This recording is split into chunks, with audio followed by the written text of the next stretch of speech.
महाराष्ट्र में अब रेत माफियाओं की खैर नहीं। सरकारी अधिकारियों पर हमले की बढ़ती घटनाओं को देखते हुए महाराष्ट्र सरकार रेत माफियाओं के खिलाफ जल्द एक्शन लेने वाली है। रेत माफियाओं द्वारा सरकारी अधिकारियों कर्मचारियों पर हो रहे हमलों को राज्य सरकार ने गंभीरता से लिया है।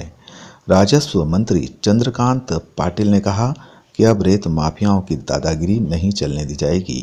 सरकार बहुत जल्द रेत माफियाओं के खिलाफ एक्शन प्लान लाने जा रही है। 1 महीने बाद 25 से ज़्यादा मुजोर रेत माफियाओं के खिलाफ मौका कानून के तहत कार्रवाई की जाएगी।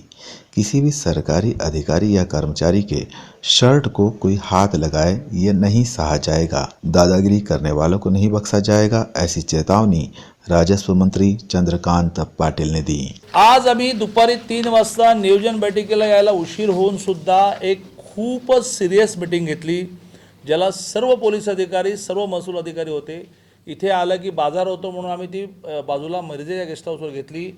ज्या बैठकीमध्ये परवा घडलेल्या घटनेचा आम्ही पूर्ण आढावा घेतला आणि आमची आता 8 तारखेला 9 तारखेला तहसीलदारच्या वरचे सगळे आणि पोलीस स्टेशनच्या इंचार्जच्या वरचे सगळे अशी एक बैठक आम्ही करणार आहोत। त्याच्या आधी SP 2 दिवसांनी येतील, ते यांचा खूप अभ्यास आहे, त्यामुळे हे आणि आमचे कलेक्टर हे याचा आराखडा तयार करतील की जिल्ह्यातली ही तस्करी दादागिरी कशी मोडून काढायची।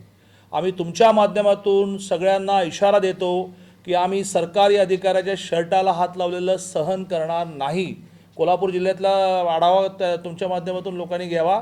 आम्ही मोठमोठ्या राजकीय कार्यकर्त्यांच्या गळ्यातल्या ताईतांना हद्दपार करण्यापर्यंत गेलेलं आहे। सरकारी अधिकारी हात लावलेलं चालणार नाही आणि त्यामुळे आम्ही एक मोठा ॲक्शन प्लॅन तयार करतोय। त्या महिन्याभरामध्ये किमान 25-30 जणांना आम्ही ओका लावणार आणि त्यांच्या गुन्ह्यांच्या हातात लावणार। किंवा बाई हे काही हुकुमशाही नाही करत आहे, आम्ही त्यांच्या सगळ्या फाईली आम्ही ओपन करणार। या जिल्ह्यामध्ये सरकारी अधिकाऱ्याला हात लावलेला आम्ही सहन करणार नाही।